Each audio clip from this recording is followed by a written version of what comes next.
Hello and welcome. I'm Helen Atkinson, Senior Editor at Supply Chain Brain, and I'm excited to be moderating this webinar today, sponsored by Texas, the topic for which is From ECP to OMS, a retailer's guide to replatforming for Omnichannel. As online and in-store shopping experiences converge with the prevalence of omnichannel retail, consumer expectations are evolving.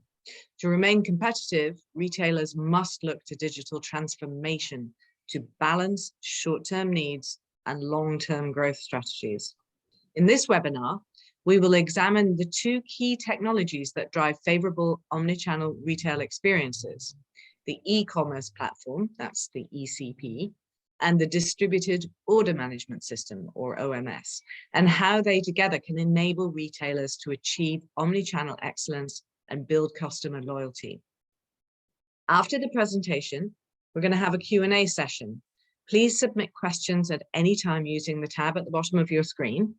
We will not be using people's titles or company names, so go ahead and ask anything you like. If you don't see your question during the webinar, please be assured the Texas team will reach out to you offline. Right, let's get started. Our speakers today are Guy Courtin, Marc-André Houras, and Josh Schoonmaker. Guy is a seasoned retail supply chain expert with decades of experience in the retail technology and supply chain space. Currently serving as Texas VP of Industry and Advanced Technology, he has held leadership roles at 6 River Systems, Infor Retail, and i2 Technologies Blue Yonder. He has likewise served as an industry analyst at SCM World, now Gartner and Forrester Research.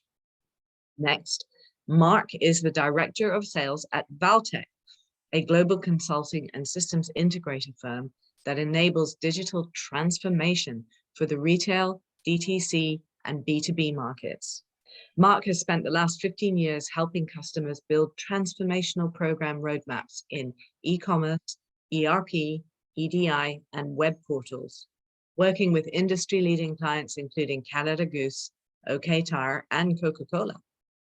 Finally, Josh is the Senior Director of Strategy for Commerce at Optimizely, a digital experience platform where he helps set direction for both the B2C and B2B commerce businesses. Having worked both for tech startups and major tech firms like eBay, he appreciates the difference in challenges faced by companies as they grow through maturity levels. And he never forgets his early years spent on a retail floor. All right, with those introductory statements, I'm going to hand over to Guy at Texas. Thank you, Helen, and really appreciate it. And thank you everyone for joining us today on this webinar, and really looking forward to the next hour spent with you guys. So first, what I'd like to do is to level set a bit with regards to what's going on in retail in general.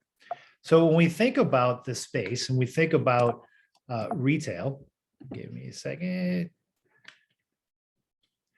So what is happening today, and what I love about this space is that all of us on the call and all of us that we know are active participants in this space. Regardless of what our job is or what our activity is during the day, we are part of the retail landscape. And what's really happening today, and I think this is, to me, one of my favorite quotes, and you might say, well, this is a couple of years old, it's a little bit dated, but I think the realities of this statement, the realities of what this means in our world today still bear true, and I think will continue to do so. So let me read to you what this is. This is from an article in the Harvard Business Review from 2016. And it's talking about shopping, right? Shopping as a discrete activity in a given place and time takes a distinct back seat. Rather, the transaction becomes an ambient activity that is executed everywhere, at home, on the go, at work, in leisure, and any time. So the underlying philosophy or reality of retail is that we as consumers have constant access or constant ability to go out and shop. And that, of course, puts a lot of pressure on you and others to meet those expectations. So before I go further, I'd love to get just a quick soundbite from our panelists too, because what are you guys seeing in this space? What is the reality that you are seeing when it comes to retail? So Mark, let me start with you.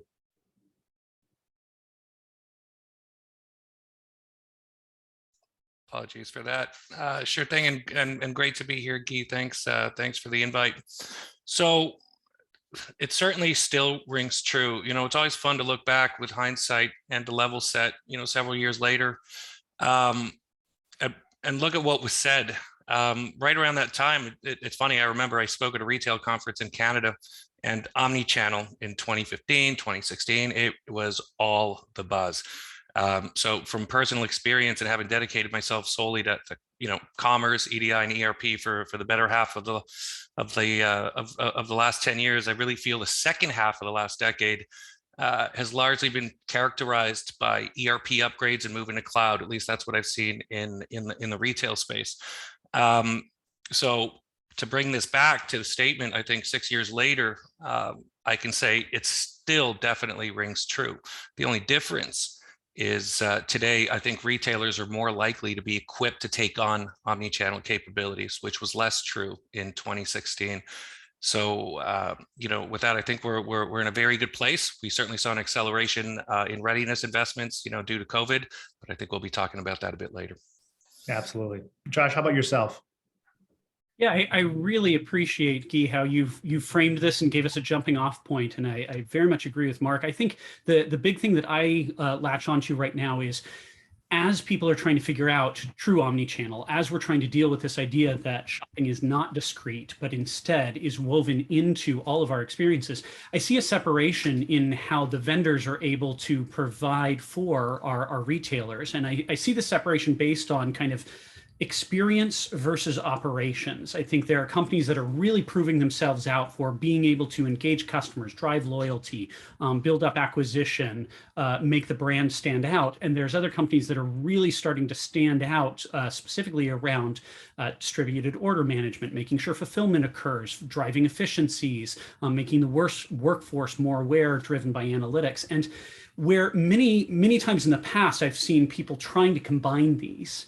If you think about GSI in the past and their move to try and be everything for commerce, I think we are now seeing that the people who truly resonate with driving experience think differently than the people who truly resonate with driving those operations.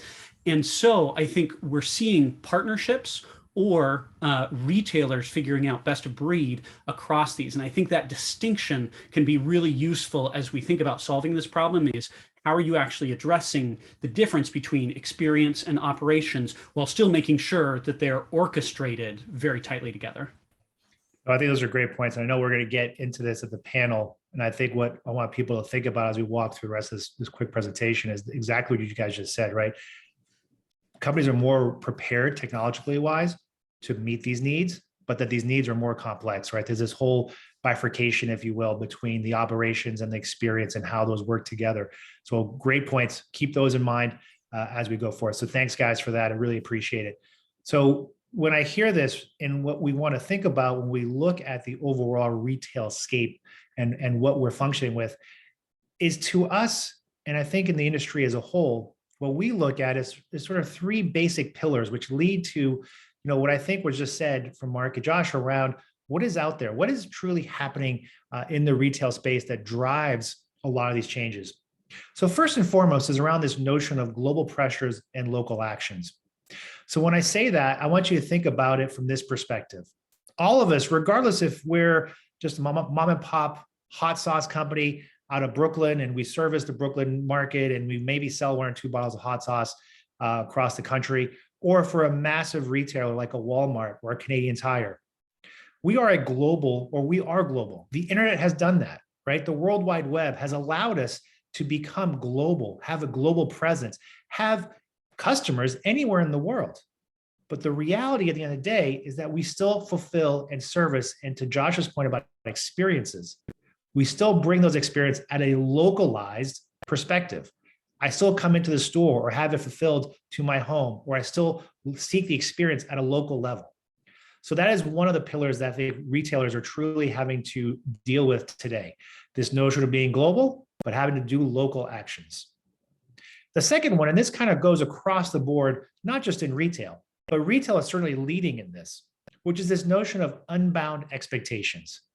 All of us, if we go back in time, those of us that are old enough, go back 20, 30, 40 years, and we think about retail. Well, you went to a store, maybe you ordered something through a mail order catalog, And if it came to your house within 4 to 6 weeks, maybe 2 months, you were okay with it as long as it showed up at some point. Well, today our expectations are what? I expect things to come to me within 2 days, maybe even 2 hours. I expect inventory to be boundless. I expect endless aisle. I'll give you an example. I have a 14-year-old and he had a science project recently. And I said to him, well, what do you need? He said, well, I need these goods. I need X, Y, and Z for the science project. I'll just order it online and I'll get it tomorrow. And I was like, well, wait a minute. It doesn't necessarily mean that that's going to be available to you. But his mindset is, well, why not? That's the way I am trained. So the reality is we have these unbound expectations that cross all boundaries. And what I mean by that is that it's not only us in the retail world that we see this, but it's in the B2B world as well. And finally, it's this notion of the digital promise and the physical reality. As I just talked about, as we try to fulfill orders, that is a physical activity. Whether we go to the store to pick it up, whether it's shipped to us, whether we pick it up at a locker, whatever that may be, there is a physical component of the retail landscape. And we've done some great things up front with the digital side. I mentioned that I was at Forrester, right? That was at the start of the .com boom. And all of a sudden we saw the ability to create this digital world, to promise things digitally through websites, through our phones, et cetera. But the reality is we still have a physical reality behind it. We have to marry those two together. So again, those are some of the pillars that we look at when we see our customers and what they're dealing with on a day-to-day basis. So the question becomes well, do we really need to re-platform? Like, what is this all about? But when you think about these pillars that I just mentioned, they also have created some urgency in the market. Now, I'm not going to read through all of these, but I'm sure a lot of you are dealing with these issues, and there's probably many more behind it. We're losing customers. We're not able to provide, and Josh started talking about this, the better customer experience.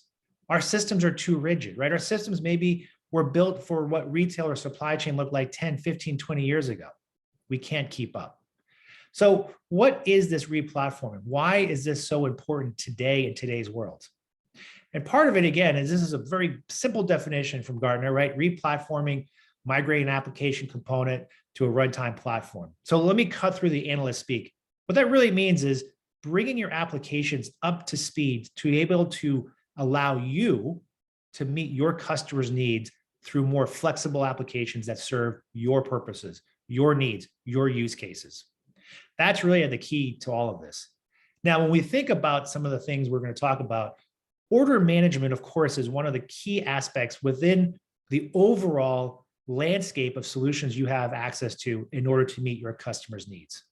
And in our perspective is that order management has become really table stakes. Now, why is that? Part of it, as I mentioned earlier, this whole digital promise, physical reality, is that the order management solution could truly be that digital orchestrator, if you will, of how you're going to meet your customers' needs. Why? Because your customers' needs, as we talked about, you're going to need a more flexible supply chain. You're going to need this omnichannel, unified commerce way. You cannot silo the way you look at your inventory. You're going to, of course, have hyper competition. There's competition coming up left and right. That's always been the case, really. But the reality is the speed of which that is coming up today is even more accelerated. And finally, you're going to have to get that last mile right. How do you make sure that you fulfill those orders time efficiently, cost effectively? That is where you need some kind of tool to orchestrate a lot of that.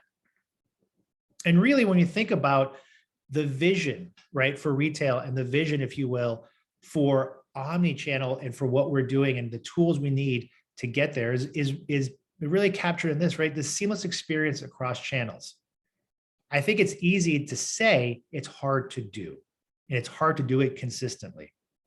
We need to drive online revenue and store revenue. And even beyond that, any other node that you as a retailer or as a brand might be looking to reach out to your customer, because why? That's where she expects you to be. How do you maximize that revenue? And then, of course, we have to do this all in a way that protects our margin. We must, again, reduce our fulfillment costs. The joke I always tell some of our customers is, I can ship any product anywhere in the world if you want it overnight, but it's going to cost you. But the reality is, in today's world, we have to do all this at a way that it's going to reduce or control our fulfillment costs. And that is really about how do we leverage and lean on the systems, some of the things that Mark started talking about, to ensure that we can meet the expectations of our customers and provide that experience that was mentioned earlier as well.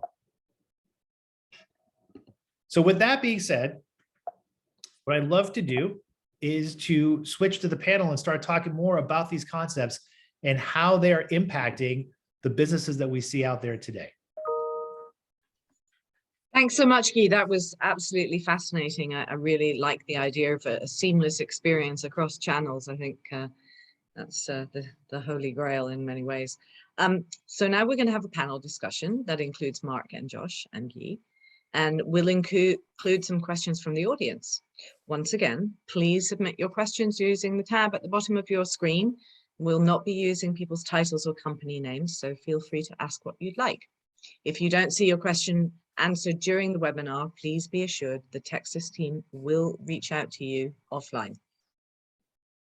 So, where do I want to start? Okay, well, here's a good place to start. How do I start on the journey to replatforming? Mark, give us some guidelines. Great. Yeah. So, big question. Typically, when we approach a project of this nature, I like to help my customers look at it from 3 different angles. The first of which is governance, which is hugely important, then platform, and then advisory, right? Governance itself, the way I see it is essentially when looking at replatforming, you want to look at 3 things. Readiness of your team, that is, how ready are you to take this on? How about your store associates or the warehouse DCs? Are your DCs able to pack size for single orders? Are you equipped for cross-docking, aggregating orders? How will you train people? Do you have the right equipment in stores? For instance, scanners. How do you ensure adoption and high churn rates? Also, which affects all of retail. You also have to look at the metrics, right? So numbers simply have to make sense. OMS, surely aims to deliver better customer experience. However, you have to ask yourself, what impact will OMS have on cost? And most of our customers see that OMS is actually a very big play in optimizing costs. So the goal is really to structure rules to make the most efficient use of your network and carriers to lessen those costs, and ultimately make sure you're not losing money on shipping. So essentially, this all needs to factor into your return on investment on the CapEx component, but also you want to ensure continued profitability and a manageable OpEx, right? Lastly, on governance, you want to make sure that you're driving value, not just for you, but also the customer. So there are thousands of ways to do order management. The investment ultimately has to deliver value. So that leads to the next, the next major point, which would be platform. There are a good number of platforms out there. They're all different, and in ways they can be very similar, but they generally fall into 3 categories, right? And this is from my point of view.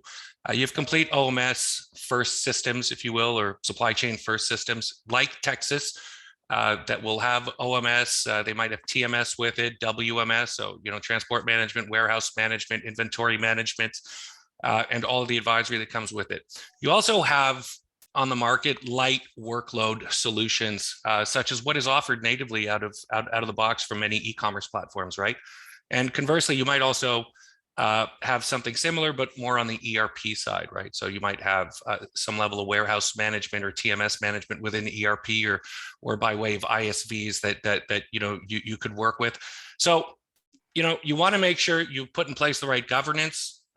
You're looking at the right platforms for your business and your reality. And then what you want to do is sort of assess the gaps that you have in regards to resource capabilities.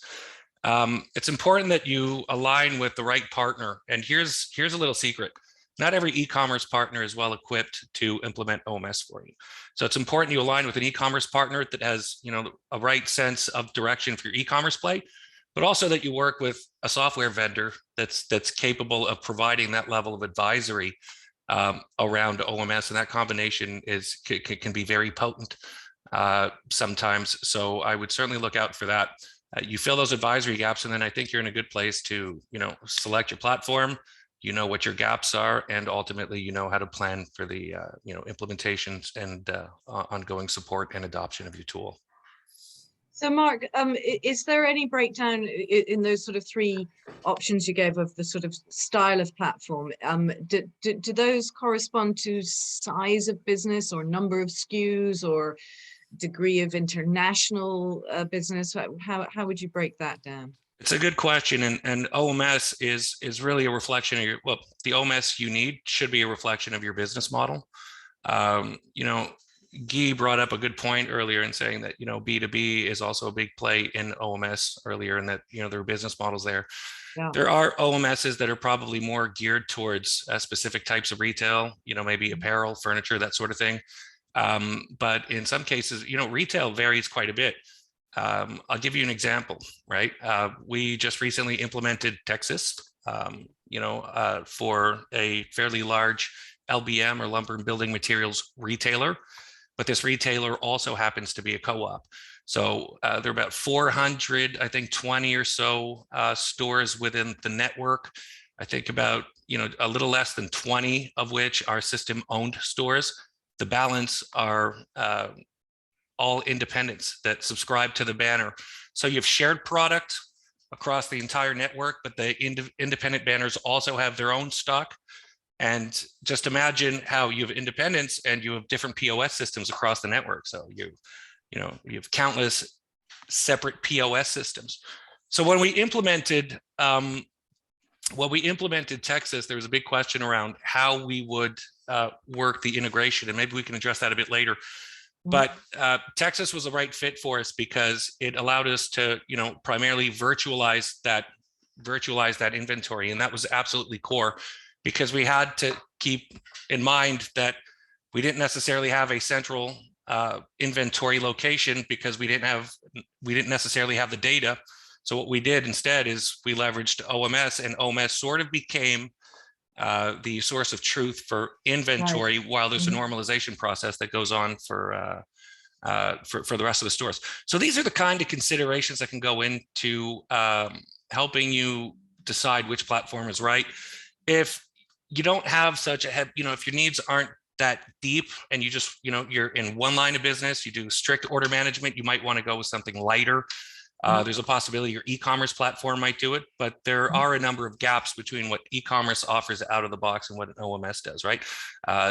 Probably the most, the one that immediately comes to mind is probably the ability to customize, you know, routing logic, which typically isn't offered in e-commerce, but that's certainly something that you'll find in your OMS platform.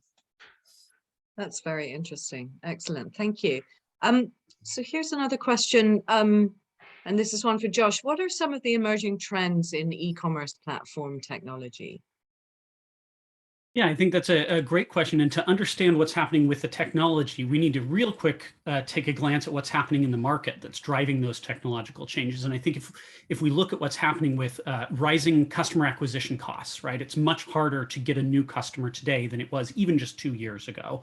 And that's driving a push towards experience, which I mentioned before. How can we do things that actually build loyalty, retention, brand affinity? This is much more valuable when it costs twice as much to get a new customer. And so we see a real push around that. And I think a trend that was already on the move but gets amplified by this push is personalization. How do we change the experience based on who the customer is? And really make that unique to an individual customer or a group of customers. I think a lot of personalization right now is about getting segments to a small number of customers and then targeting, and some personalization is that one-to-one, but it's becoming a more important part of what's happening out there.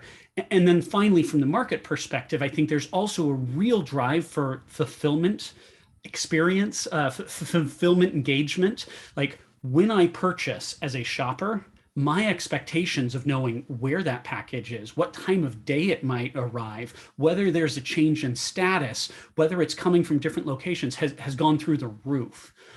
People just expect that they can pull out their phone and know what's happening with their package. It's like the moment you've pressed the button and given your credit card number, you feel the ownership now. That is my package. You're just getting it to me. And that didn't used to be the case. And so these market forces are really leading to a few tech changes that I think are important. The first is there's a lot of up and coming tech to solve personalization or experience. So you're getting a bunch of small technologies in MarTech that are coming up to try and solve small pieces of this to drive loyalty or build that retention or personalization. And that has led to more recently during the pandemic, consolidation. Some of the larger players are starting to package up a bunch of the personalization tools or a lot of the experience tools under one umbrella so that it's easier for the retailers to engage with it because they've got a trusted tech partner who's doing so many of it. And this is a pendulum swing we see often in business, right? Lots of little companies come in and solve a lot of little problems. Things get consolidated in, lots of little companies come. We're on a swing towards consolidation in this particular area right now. And I think that's important. And that ties into the concept of APIs, headless, composable, because even though you're going to have more of those things under one umbrella, you still need to be able to plug in third-party technologies for the small number of functions that you want to do independently. So it's kind of this juxtaposition is in conflict with each other, but it's like, let's package all the technology together and make it work together, and also make it completely separable so that you can mix and match. But I do actually see that happening where it's, I want most of my technology from a place that's easy to access, but I do want to be able to plug some things in. And this then plays out into in-store technology is up and coming, just a huge thing, buy online, pick up in store, clienteling, and this really engages with the OMS in a huge way, which also drives how we do more robust OMS to drive the fulfillment experience. Like part of the reason OMS is really important to be separate than e-commerce at this point is to drive that kind of sophistication and fulfillment experience. You need to understand your inventory better. You need to understand your DCs better. You need to have custom routing logic so that you can split orders appropriately and get them there. And that's really this huge driver of OMS. Yeah, and I think those are kind of the tech pushes that I see right now that are all responding to market forces.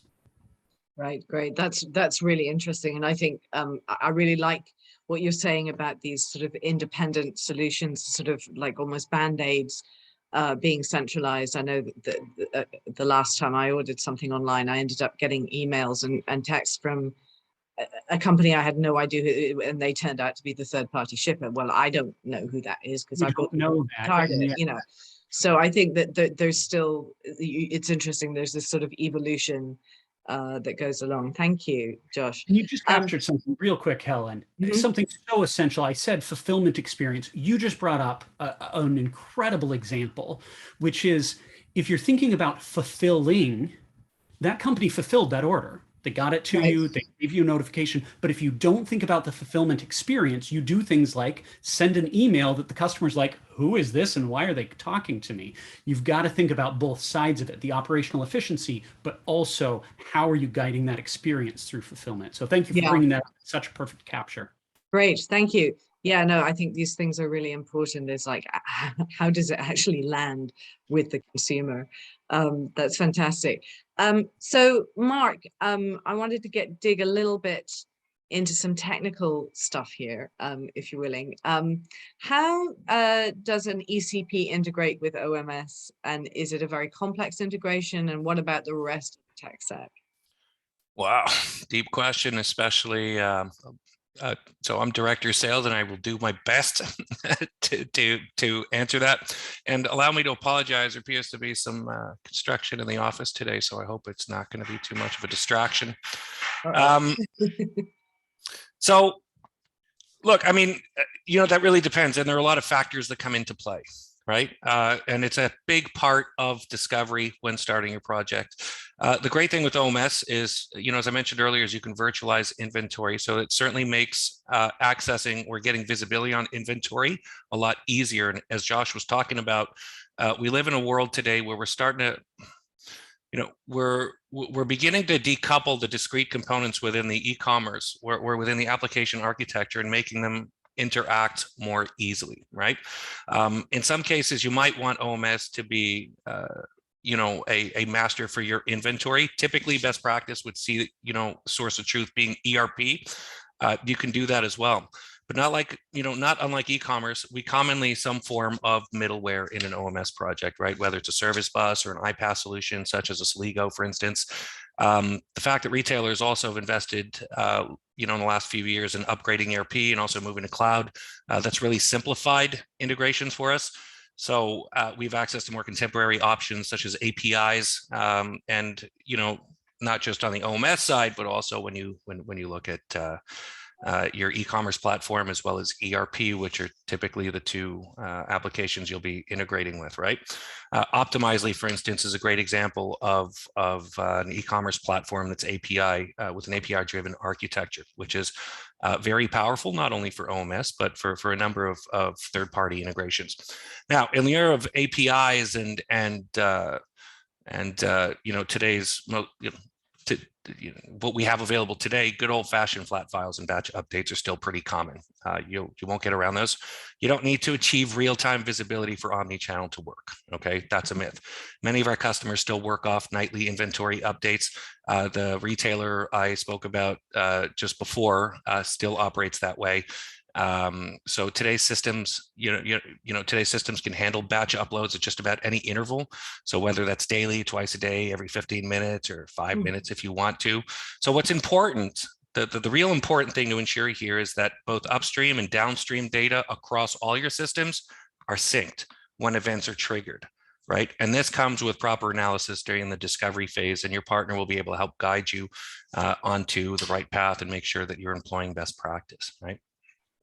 Interesting. I saw that UPS Capital came out with a survey, I think just today, that showed that consumers would rather have accurate information about when their delivery is going to show up than rapid delivery. The 2-day, 2-hour options were actually way down the list of consumer preferences. They actually want to know when their stuff's going to show up.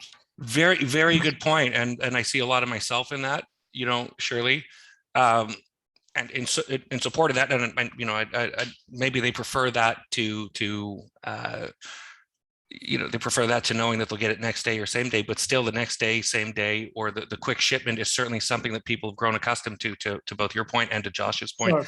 In fact, there's a survey I saw. I put it up on my second screen here. I mean, 36% of post-COVID supply chain experts, who work in the warehouses or the DCs. Say that they've been affected by a complete change in how people perceive that delivery window, right? So that's a huge question for retailers, but also the people who work in distribution and warehousing in the retail space. No, I don't mean to imply that delivery windows are getting narrower and narrower. But the whole point about absolute real-time updating, not necessarily you want to be able to do batch updates. Those will do the job. Guy, I have a question for you. How does an OMS come into play for Omnichannel? Can you kind of go back to basics a little bit and guide us through that? Absolutely. And I think this discussion has sort of painted a lot of the picture of where the order management solution can certainly help, and that's really around that orchestration. And I know one of the things that we just talked about, you guys just mentioning around fulfillment, we certainly can see the integration or the ability of the OMS to truly be the orchestrator when it comes to where is the inventory, where am I fulfilling it from, but also what are the means by which I fulfill that inventory from. And what we're seeing with order management is it taking much more of a responsibility with regards to that virtual orchestration across all your nodes. So am I fulfilling it from the store? Am I fulfilling it from a DC? Potentially, could I drop ship it from the manufacturer? Could I eventually down the road fulfill orders from returns, right? Reverse logistics. So inventory coming back in that I'm going to re-ingest, could I potentially allocate that for orders going out? And you can see, if you start thinking about that, the order management solution can truly allow you, first of all, at the end of the day, it's still a tool. So what you want to do with it really is up to you, but you could see where savvy retailers could truly take the information and the ability of the order management solution to go a lot of different paths. I just mentioned returns and things of that nature. I know one of the questions that came in from the chat too is around things such as sustainability. Well, you could absolutely, we see this a lot with our customers. They ask for some of the rules within the order management solution is to have a sustainable component. Okay, yeah. I can fulfill this order from this location, but how much CO2 is it going to burn? Is there a longer term reality where, hey, if I fulfill from that location, now I have to replan that location faster, which means maybe I'm more sustainable by fulfilling it, but the replenishment actually adds more carbon. How do I balance that? So I think what we're seeing with the order management solution is, first and foremost, it's a tool, very powerful one. But what's really exciting about it are what are the things, or what is the art of the possible you could do once you start maximizing that tool. And to both what Josh and Mark were saying, right? It's how that integrates then with the other solutions and systems you have in place to, again, meet today's needs of the consumer, from availability, from delivery, from fulfillment, from returns, all those aspects that we see the customer, our customers asking them to do. Right. And I think there are lots of these kinds of examples coming to the fore. I've seen lately, there's been discussion about consumers would like to have greener delivery options. So, and that sort of means that order management has to feed into TMS and routing and all these things where you say, okay, you can have it tomorrow, but it'll be this green, or you can have it the next day and it'll be put into another route where somebody's delivering stuff to your neighbor or whatever. So it sounds like this is a very powerful tool to work with those other systems to facilitate that. Absolutely. And think about some of the points that everybody was making too, about the communication aspect back to the customer, right? Or what Josh was saying around the experience, the fulfillment experience, which I think is spot on, is, how can I use this tool to then better harness an experience of fulfillment for my end customer? For example, okay, you don't need it in 2 days. Well, maybe if you've had multiple items in your order, could I look at my order management solution and say, you know what, if you wait till next week, I can bundle all those orders into one box and deliver it to you on this date. By the way, it's good for the environment. It allows you to have that one order come when you want it. It has all the products in it. Right, a whole host of things that all of a sudden you can now, as a retailer, offer your customer, to Josh's point, to really maximize the experience, not just in the purchasing or the product, but in the fulfillment. And I think that's a huge value add there, where I think savvy retailers are starting to figure that out. But there's still a lot of education that has to be done. To your point, Helen, that example of just like, oh, well, that company fulfilled it. You don't have a great experience with it, but me, retailer, can say, I fulfilled your order. Yeah, absolutely. I can jump in for a second on that. Sure, Josh. I really appreciate this conversation. And I think tying something Helen said with what Guy just said, the consumer's desire to have a delivery window that is accurate, that they understand, and this idea that, hey, maybe you don't have to ship today, you can bundle this and go more green. I think both speak to this movement of consumers feel like they are more in control. If you go back to Porter's 5 forces, how much power do your suppliers have? How much power do your customers have? Consumers right now are amping up in the power they have. And so their expectation of control, of being able to make choices. I think when you think about that, I don't care if it's 2 days, 3 days, 1 day, if I know which day it's arriving. That could be because I'm making a choice about, I need that before a presentation, or I've got to have that before this particular event.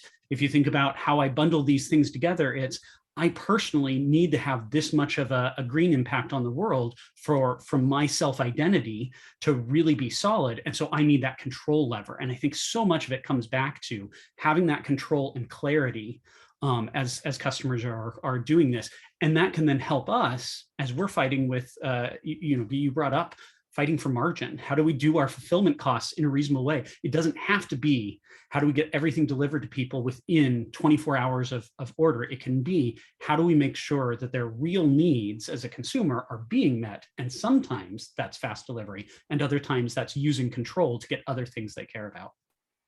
Yeah, that's a great point, Josh. Thank you so much. Now to get a little bit technical again, I'm going to ask Mark, what kind of timelines are we looking for a replatforming project? I feel terrible because all my questions are depends. So I feel like I'm never really giving you a straight answer. Look, again, that'll depend on scope. It'll depend on the number of stores you want to deploy for. There's so many factors. You can do it in as little as 4 months. Realistically, you can do OMS in as little as 4 months, really scaled down a few stores. The example I spoke about earlier, the first 6 stores, the first 6 corporate stores, if I'm not mistaken, I think took, the planned deployment for those 6 stores was actually 6 months, but then COVID hit. So throughout COVID, we extended a bit. So that actually went to 9 months, but in normal times, I think, 6 months, would be fine. And very quickly thereafter, they started onboarding that number of stores per day. So they've deployed they've deployed OMS for 60% of their 420 stores. And they're doing it at a rate of, they can deploy 6 stores per day, right? So they're not doing it daily, constantly, but that's the plan, right? So that's, that should be a good idea of, of a nice middle range for a tier 2 Right. retailer. So it sounds like there's a sort of a ramping up, which can take several months, and then once you've got flying speed, you can do a pretty rapid deployment. Correct. And the other thing that you have to keep in mind, again, going back to governance and advisory, is the deployment is not just the technology. We can build the integration, we can set up. Sometimes the different stores might be running different POSs. They might not be ready because, you're still going through an upgrade process. Or simply maybe different stores will have different POSs. So you have to take things into consideration, such as, do you have to develop extra APIs for your existing system so that we can communicate on the tech side? Now, on the governance side, you have to consider, what's your training program, right? So you got to train the store associates. You have to train people in the warehouses. You have to train your admins on this. So these are all things that will impact timeline, and you need to come in to a project like this with a well-orchestrated effort around not just deploying technology, but on making sure that you're hitting business goals. And those business goals need to be measurable. You need to have, we always recommend putting in place a steering committee and putting in place metrics to see how well we're performing, not only in implementation, but also post-implementation. What sort of, let's dig into that a little bit. What specifically, what kind of metrics do you recommend people track? So in OMS, one of the things maybe you want to do is, what one key metric is obviously, is lead times, for instance, right? So how effective are we with lead times? You want to be tracking costs as well. So the fact that I have OMS, I've put in place logistic rules and the ability of us selecting the carrier to optimize the shipment. Well, how much are we making, right?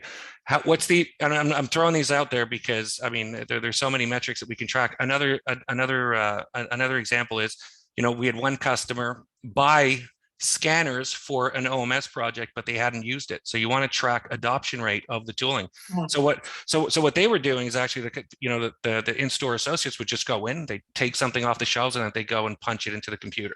So these are things you can actually put metrics around, right? What's the time to deployment? So we moved from 6 stores in 6 months to now we can do 6 stores per day. How well is that? Can we optimize that?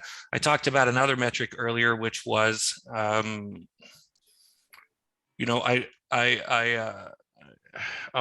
forget which point I was touching on. It's another good metric. I'll see if I can get back to it, right? But right. Your partner will be able to help you establish that list. And what's important is meeting regularly in the form of a steerco, or at least aligning OMS with your existing steerco to track these metrics. Because OMS becomes futile if you're not making if you're not optimizing costs, and if you're not really impacting the customer experience, right? So 2 very important things to watch out for. Right, and it sounds like you really need to decide from the beginning how you're going to measure that.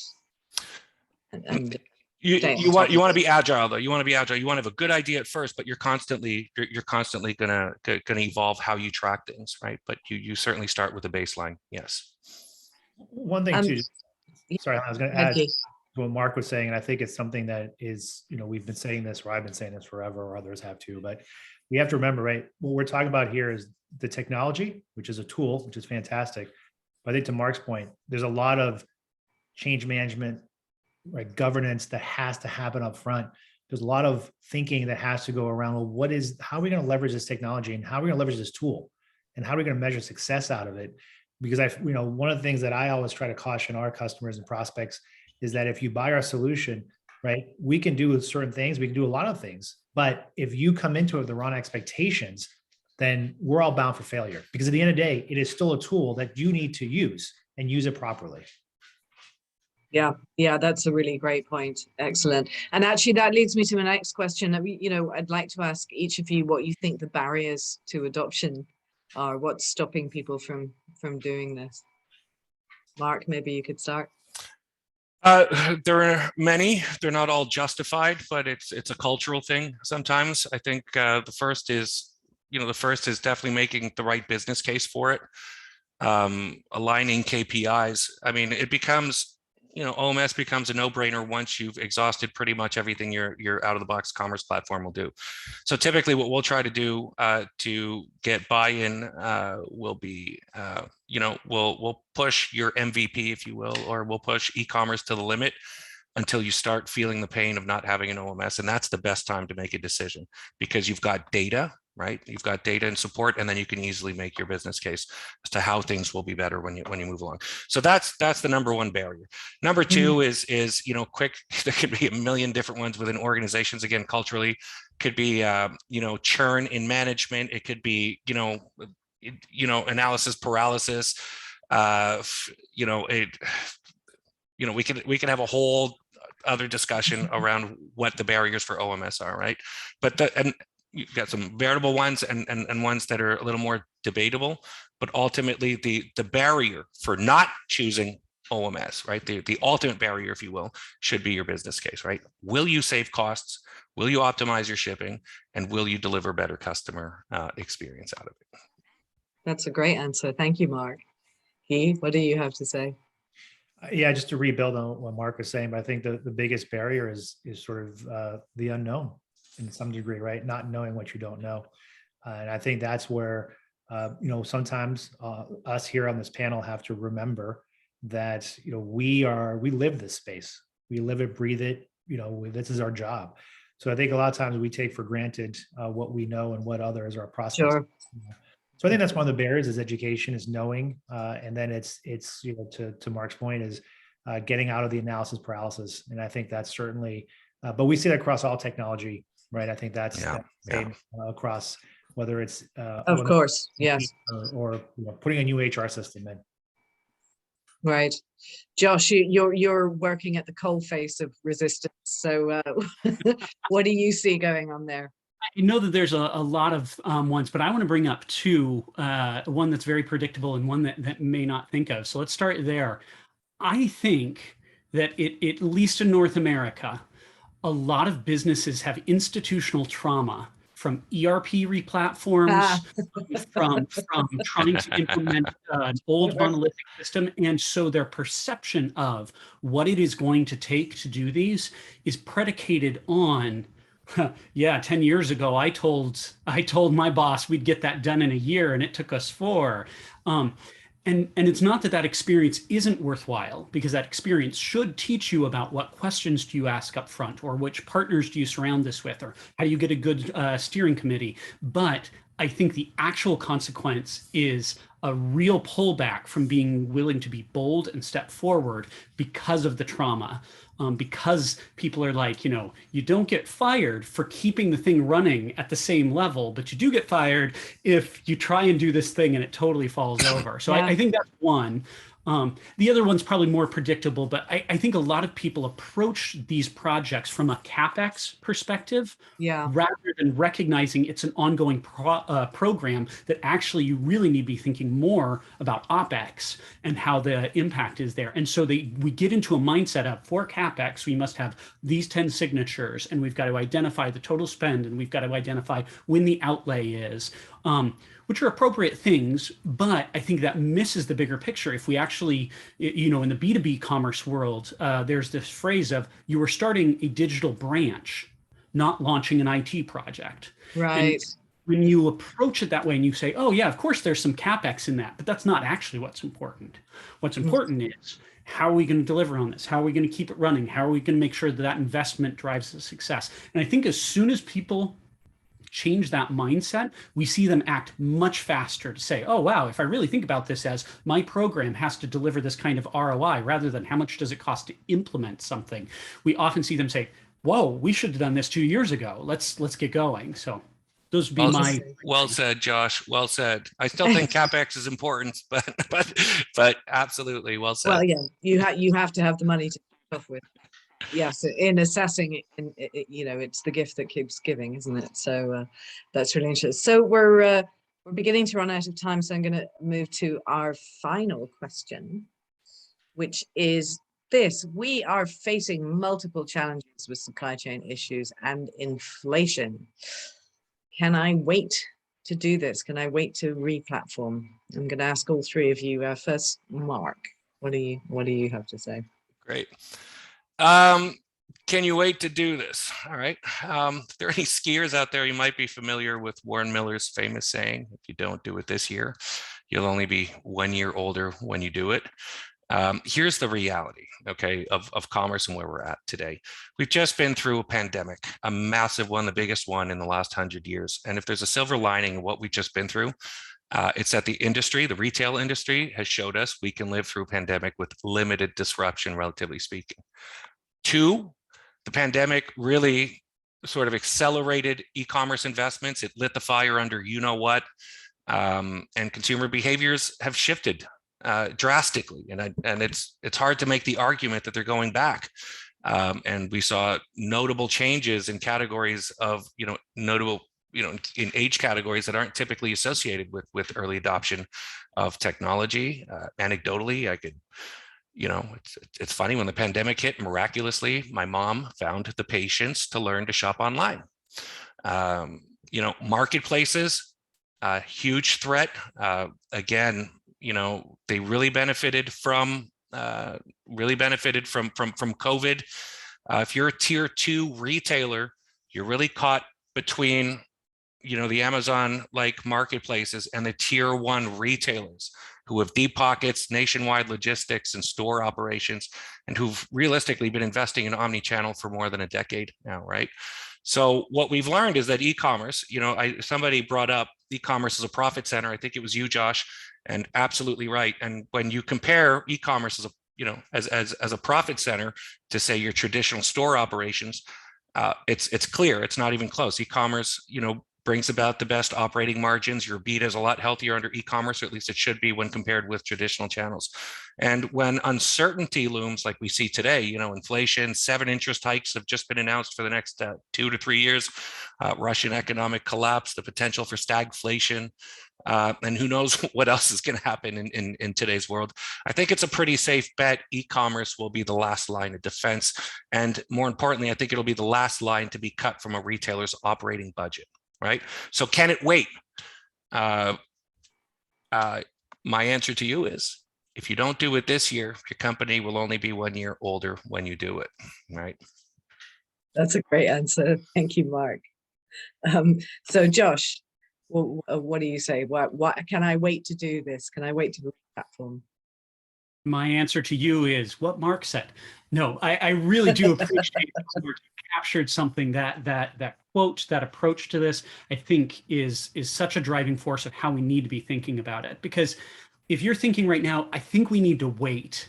It's difficult right now. Economics are hard, and we're really fighting on all these fronts, and we've already got these other projects. Next year, you think it's going to be better? You think the market slow down? You think your competitors aren't going to leap you? You think that suddenly things are going to get less chaotic? We live in a world that is speeding up, that requires, Guy said it, you've got to have flexibility in your systems. I think about adaptability or composability. And if you're thinking about replatforming, it's to get to this point where you have that agile approach, that flexibility, because it is only going to go faster. There are only going to be more complexities. You're only going to have more competitors that are coming after you. Go ahead and wait 2 years. See if 2 years from now you think it's a lot easier to take this thing on. And so I would really argue, as the market is pushing forward, change is the status quo. And so you need to be building a platform, a foundation that is around how well do you manage change. And that means you should be getting onto a modern platform, because if you're not doing that, you're going to end up fighting fires constantly instead of getting ahead of it and actually implementing that winning experience or winning strategy that you want to give your customers. Great. Wow, Josh, that's fantastic. And now, Guy, I'd love to hear your answer. Yeah, no, I think, obviously Josh and Mark made some great points about the urgency, the need for change, right? The longer you wait, it's not going to get any better. But I like to sort of go back in the time machine. So, as you mentioned at the beginning, I worked at Forrester Research back in the late 90s, early 2000. I was only about 5 years old when I worked there. So, one of the lessons I learned then, and if for those of you who remember back in that time, right, it was a dot-com boom. We had these companies come out, and we talked about Amazon. I will give a sort of a funny side story. I remember Jeff Bezos coming in to brief us. They were a 5-6-year-old company selling books and CDs, and they were super cute. And oh, look at you guys, and look what they are today. But what that taught me, what that showed me was there was a lot of resistance to this thing called the internet, right? What is this www.whatever.com? And from everybody from large companies to others, I'll give you an anecdote. I had a client of mine called Borders, and everything you remember, they're not around anymore. And I remember going into meetings at Borders around strategy, around the internet, around e-commerce. And their first thing they told us, and they told me was, hey, don't talk to us about Amazon. We don't want to hear about it. And it goes back to this notion, everything that Mark and Josh has said about the speed of change, about waiting. Waiting is not an answer, right? It's not like wine. It's not going to get better with age. So I think what we're seeing today is what I saw 20 years ago, is this notion of, well, there's this new technology. We'll wait. We'll see. We'll let it play out. We'll figure it out when it matures. Okay, you want to do that, but you run the risk of your competitors lapping you. You run the risk of becoming irrelevant. You run the biggest risk, I think, of what Josh has said, which is once you finally wake up to do it, now you're reactionary. You're fighting fires, right? You're chasing your competition instead of leading. And I know that change is hard. I know that this notion is incredibly challenging for us as humans.